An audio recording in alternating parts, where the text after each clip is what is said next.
Selamat datang di channel Educam Ganesha. Sebelum mulai, mohon diperhatikan 3 hal berikut. Yang pertama, jangan lupa untuk berdoa. Kedua, meminta file kepada admin. Dan yang terakhir, melakukan evaluasi ulang sebagai daya ingat. Baik, langsung saja kita membahas soal prediksi SBMPTN untuk ekonomi tahun 2022. Soal nomor 1. Perhatikan pernyataan berikut. 1. Pedoman pengambil kebijakan untuk pelaksanaan pemerintah. 2. Membandingkan struktur perekonomian antar negara. 3. Mengetahui jumlah utang luar negeri suatu negara.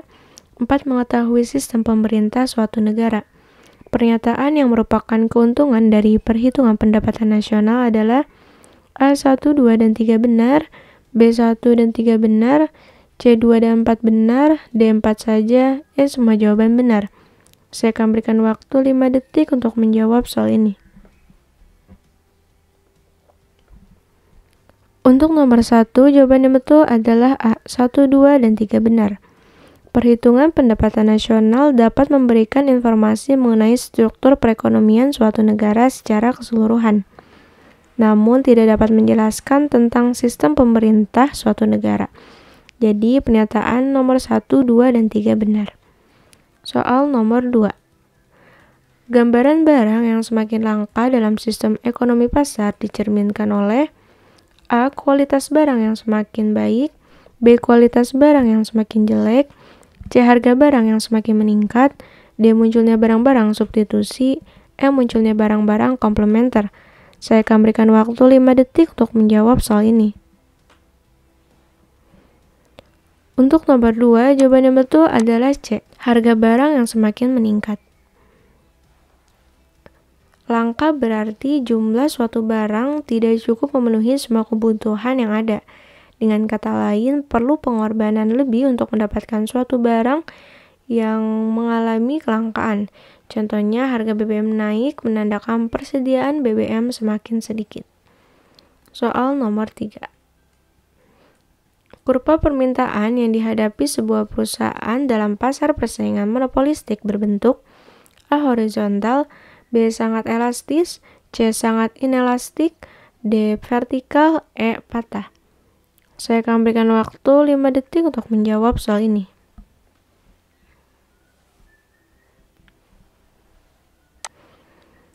Untuk nomor 3, jawaban yang betul adalah B. Sangat elastis. Kurva pasar persaingan monopolistik pada kurva permintaannya berbentuk sangat elastis. Soal nomor 4.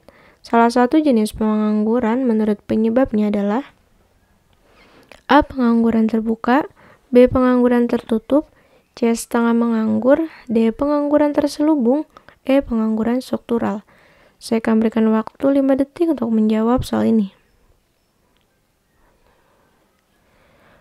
Untuk nomor 4, jawaban yang betul adalah E. Pengangguran struktural. Pengangguran struktural adalah disebabkan oleh ketidakcocokan antara keterampilan tenaga kerja yang dibutuhkan dan keterampilan tenaga kerja yang tersedia. Soal nomor 5. Terjadinya bencana di beberapa wilayah, rekrutmen aparatur sipil negara, dan penyaluran subsidi mengakibatkan pengeluaran pemerintah bertambah. Oleh karena itu, pemerintah perlu melakukan penghematan pengeluaran negara. Kebijakan fiskal yang dilakukan pemerintah untuk menghemat anggaran belanja negara yaitu A. Menekan pengeluaran negara secara optimal agar tidak ada belanja negara lagi, B. Memotong anggaran pengeluaran yang kurang penting atau mendesak, C. Melakukan pelelangan barang milik negara untuk menambah kas negara, D. Meniadakan aktivitas kenegaraan di dalam maupun di luar negeri, E. Meningkatkan kegiatan ekspor dan melarang kegiatan impor. Saya akan berikan waktu 5 detik untuk menjawab soal ini. Untuk nomor 5, jawaban yang betul adalah B. Memotong anggaran pengeluaran yang kurang penting atau mendesak. Pengeluaran negara yang semakin bertambah menyebabkan pemerintah harus menghemat pengeluaran negara di sektor yang lain. Misalnya dengan memotong anggaran yang kurang penting atau kurang mendesak pada sektor belanja modal atau belanja hibah. Pemerintah dapat mengalihkan belanja sosial, belanja pegawai, dan belanja subsidi dengan penghematan pengeluaran negara di sektor belanja negara lainnya. Soal selanjutnya. Perhatikan pernyataan berikut. 1. Pemasok barang dan jasa dalam hubungan impor-ekspor 2. Pengendalian perekonomian. 3. Penyedia faktor produksi. 4. Pengatur kebijakan.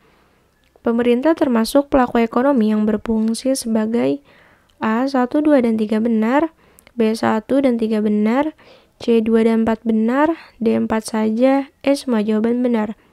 Saya akan berikan waktu 5 detik untuk menjawab soal ini. Untuk nomor 6, jawaban yang betul adalah C. 2 dan 4 benar.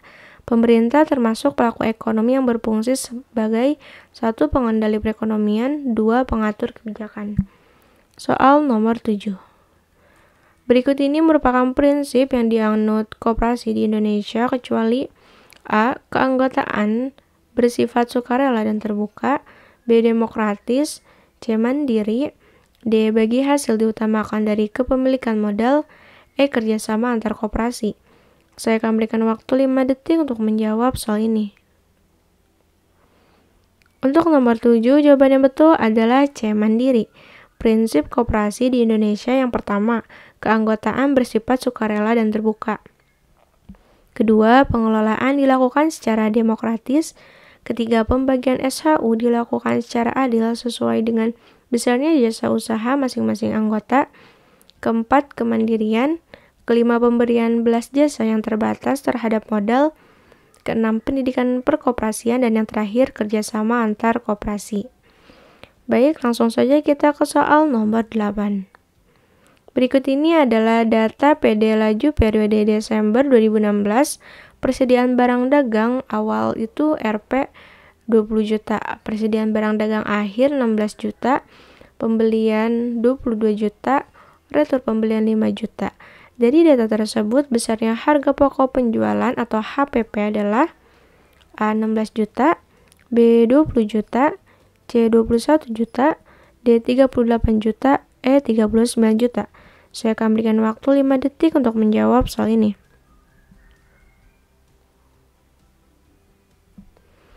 Untuk nomor 8, jawaban yang betul adalah C. 21 juta. Mohon disimak penjelasan berikut. Harga pokok penjualan atau HPP merupakan biaya yang timbul akibat kegiatan menghasilkan atau memperoleh barang sehingga barang tersebut siap untuk dijual. Nah, perhitungannya yang pertama, pembelian bersih. Dengan rumus pembelian dikurangi retur pembelian. 22 juta dikurangi 5 juta sama dengan 17 juta. Kemudian kita cari HPP-nya dengan rumus persediaan barang dagang awal ditambah pembelian bersih, kemudian dikurang persediaan barang dagang akhir. Kemudian 20 juta ditambah 17 juta dikurangi 16 juta sama dengan 21 juta. Jadi jawabannya HPP-nya adalah 21 juta. Soal selanjutnya. Perhatikan pernyataan berikut. 1. Melaksanakan kegiatan ekspor dan impor. 2. Menambah devisa negara dan hasil ekspor. 3. Melakukan alih teknologi dari negara lain. 4. Meningkatkan keuntungan perusahaan secara pribadi. Manfaat perdagangan internasional adalah A. 1, 2, dan 3 benar, B. 1 dan 3 benar, C. 2 dan 4 benar, D. 4 saja, E. semua jawaban benar. Saya akan berikan waktu 5 detik untuk menjawab soal ini. Untuk nomor 9, jawaban yang betul adalah A. 1, 2, dan 3 benar. Manfaat perdagangan internasional antara lain memperoleh sejumlah barang yang dibutuhkan. Kedua, mendapatkan harga yang lebih murah daripada barang tersebut diproduksi sendiri. Ketiga, melaksanakan kegiatan ekspor dan impor. Keempat, menambah devisa negara dan hasil ekspor. Kelima, melakukan alih teknologi dari negara lain.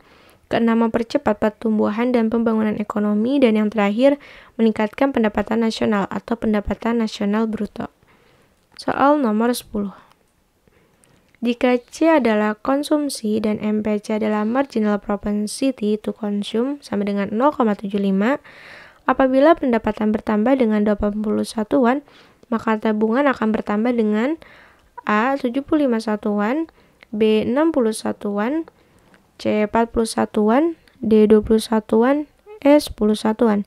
Saya akan berikan waktu 5 detik untuk menjawab soal ini. Untuk nomor 10, jawaban yang betul adalah D. 20 satuan. Simak penjelasan berikut. Diketahui MPC sama dengan 0,75. Tambahannya Y sama dengan 80 satuan. Maka masukkan rumusnya MPS sama dengan 1 dikurang MPC. Kemudian 1 dikurang 0,75 sama dengan 0,25. Nah, besarnya tambahan tabungan dengan rumus 0,25 dikali 80 satuan dari tambahan yang Y-nya tadi. Kemudian 0,25 diubah ke pecahan jadi 25/100 dikali 80. Lalu kemudian ketemu hasil dengan 20 satuan. Soal selanjutnya. Di satu sisi, jumlah angkatan kerja di Indonesia yang besar dapat menjadi modal dalam pelaksanaan pembangunan. Di sisi lain, besarnya angkatan kerja memicu masalah pengangguran apabila kesempatan kerja terbatas. Permasalahan yang akan muncul terkait pernyataan tersebut bagi pelaksanaan pembangunan ekonomi adalah A. Menurunnya pendapatan nasional sehingga pembangunan infrastruktur negara terhambat. B. Menurunnya kesejahteraan masyarakat akibat buruknya kualitas pendidikan. C. Meningkatnya beban psikolog penduduk dalam menjalani kehidupan era global. D. Meningkatnya angka kriminalitas untuk memenuhi kebutuhan hidup. E. Menurunnya daya beli masyarakat sehingga banyak perusahaan merugi.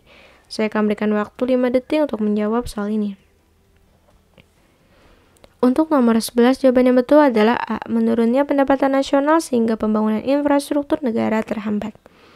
Bagi pembangunan ekonomi, masalah pengangguran membawa dampak negatif, yaitu pemasukan atau pendapatan negara menurun. Akibatnya, pembangunan ekonomi seperti pembangunan atau perbaikan infrastruktur dan fasilitas negara terhambat. Pilihan selain opsi A merupakan permasalahan terkait pengangguran, tidak berhubungan dengan pembangunan ekonomi, tetapi masalah ekonomi yang lainnya. Soal selanjutnya. Apabila persentase perubahan yang ditawarkan lebih kecil daripada persentase perubahan harganya, maka penawarannya bersifat A. Elastis, B. Elastis uniter, C. Elastis sempurna, D. Inelastis, E. Elastis sempurna. Inelastis sempurna. Saya akan berikan waktu 5 detik untuk menjawab soal ini. Untuk nomor 12, jawaban yang betul adalah D. Inelastis. Penawaran inelastis terjadi apabila persentase perubahan penawaran lebih kecil dari persentase perubahan harga. Penawaran uniter terjadi bila persentase perubahan penawaran sama dengan persentase perubahan harga. Penawaran elastis terjadi bila persentase perubahan penawaran lebih besar dari persentase perubahan harga penawaran. Penawaran inelastis sempurna terjadi bila persentase perubahan penawaran sebesar 0%. Sedangkan persentase perubahan harga X%.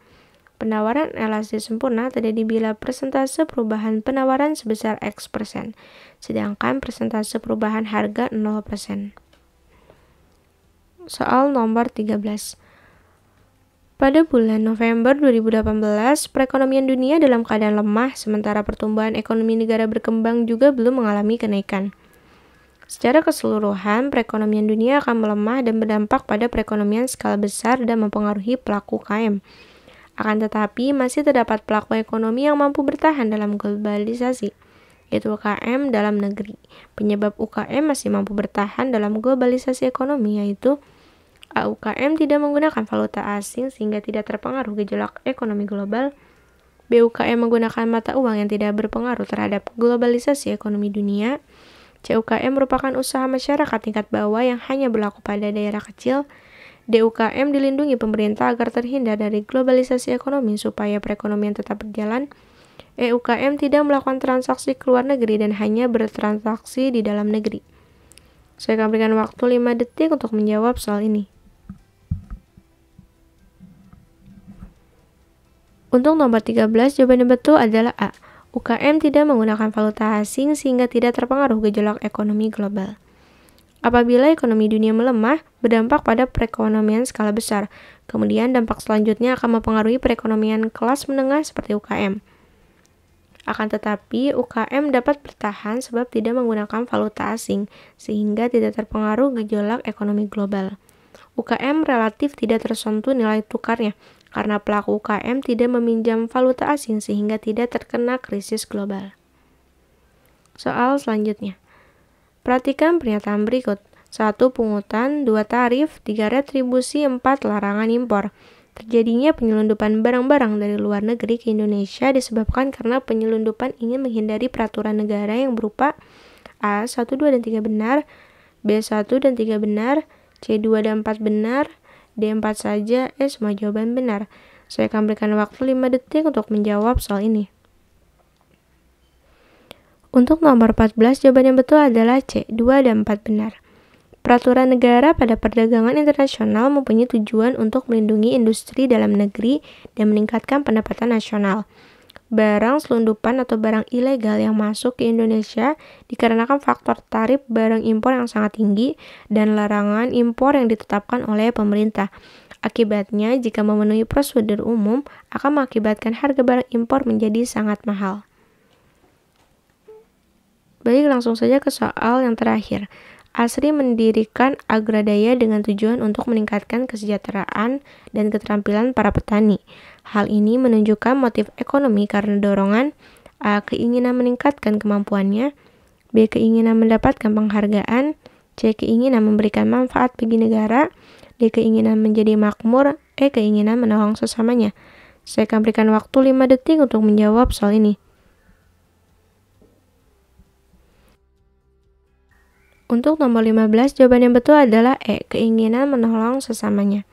ASRI mendirikan Agradaya dengan tujuan untuk meningkatkan kesejahteraan dan keterampilan para petani. Hal ini menunjukkan motif ekonomi karena dorongan keinginan menolong sesamanya. Baik, cukup sekian pembahasan soal SBMPTN untuk soal SBMPTN tahun 2022 prediksi ekonomi. Jangan lupa untuk like, comment, and subscribe, dan jangan lupa untuk men-share video ini sebanyak-banyaknya. Terima kasih dan sampai jumpa di video selanjutnya.